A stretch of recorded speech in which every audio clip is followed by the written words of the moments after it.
Hi guys, well summer's here, so it's barbecue time, and we're going to get our Cobb BBQ out, as you can see, and get a chicken on the go. I'm going to try cooking a whole chicken, see how it goes. Right, let's get this thing under.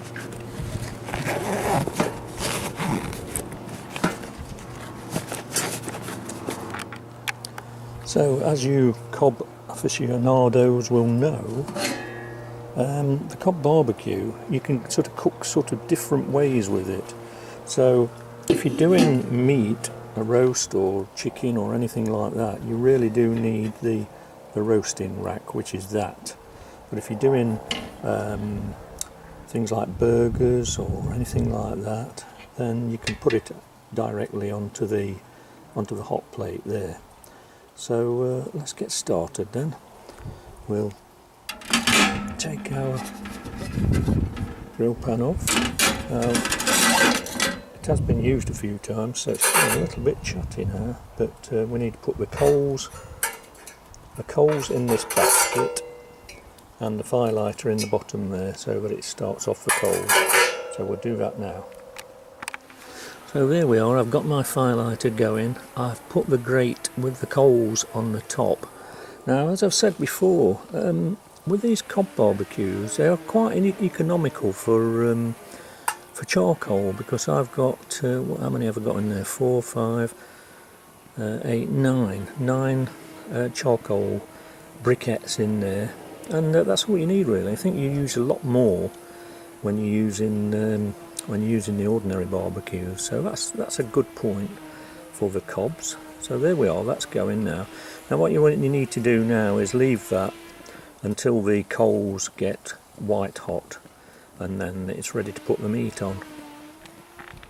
So typical whenever I have a barbecue, it starts off like this, and then all of a sudden over yonder it starts to go really dark. So I'm just hoping we're not going to have some kind of storm or something, or rain, so hopefully we'll get through this barbecue.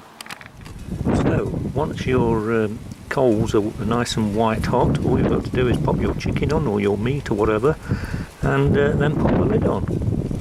So we'll do that now.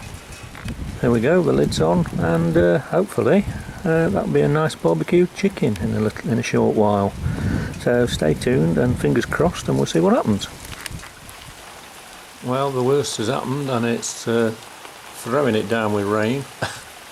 Poor old Cobb BBQ's out there on that table out there.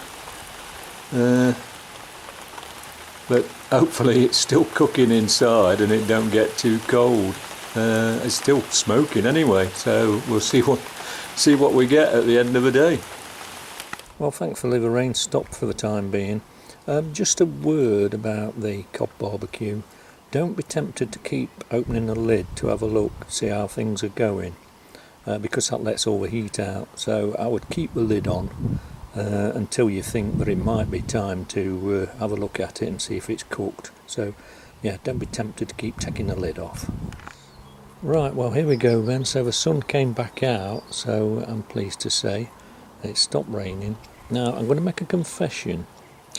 I actually took off the grill plate because I wanted it to get a nice smoky flavour. So I took that off sort of towards the end of the cooking time, because I wanted to get a nice smoky flavour to it, a sort of smoky charcoaly barbecue flavour, which you don't get if you leave that grill pan on, because it's actually convex and all the fat sort of runs down and runs into the trough, into the moat as it were, and so it doesn't splash on the coals, and so you don't get the smoke coming up. But if you take it off towards the end, you will get that. So let's have a look. Wow, there we are. Now that looks pretty good to me. I did turn it over as well, sort of part way through cooking, so that the breast stayed nice and moist with the fat sort of running onto the breast.